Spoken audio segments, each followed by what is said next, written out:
Hi everyone, LJ Ganaga here with LJ Realties, and this week I want to talk to you about the repercussions or the concerns when waiving certain conditions. In the current market, it's been very common to waive a lot of the standard conditions in order to give ourselves a better chance at receiving or getting the property.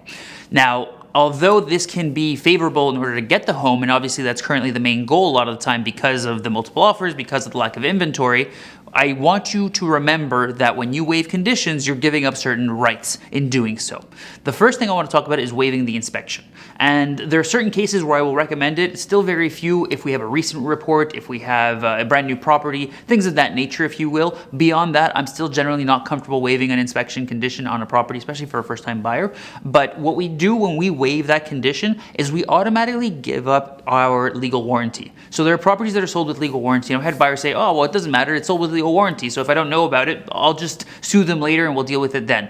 And that's not the case, because if ever this gets put in front of a judge, the first thing the judge is going to ask is, did you have the property inspected? And you say, no, I didn't. It was a competitive market. I wasn't able to do so. And the judge is going to say, well, in that case, you were not a prudent buyer. And I'm going to throw out this case because you waived your rights essentially to the property and because you did not try to find out more. You didn't do everything possible to get as much information. And because of that, we're not covering you. I'm sorry.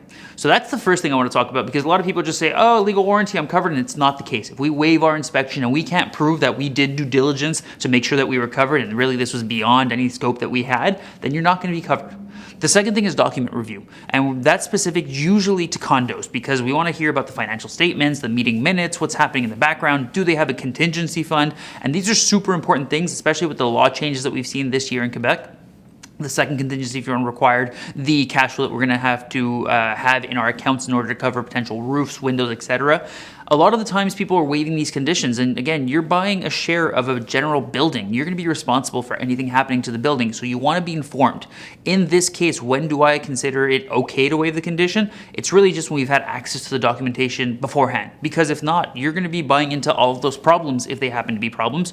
And more times than not, when people are not giving you the information, it's because they might be trying to hide something. So I want to remember we have to be prudent buyers. I really understand that in this market, it's made it very difficult to really put our best foot forward sometimes, but I'd rather spend 6, 12, 13, 18 months working with you because we're protecting ourselves than put you into a bad situation. That's just the way we do things, and I'd rather keep our reputation doing that than kind of start wiggling around with other options, okay? So those are the two biggest points I want to talk about, waiving conditions and the repercussions. Thank you so much for watching. I look forward to seeing you guys next week. Take care.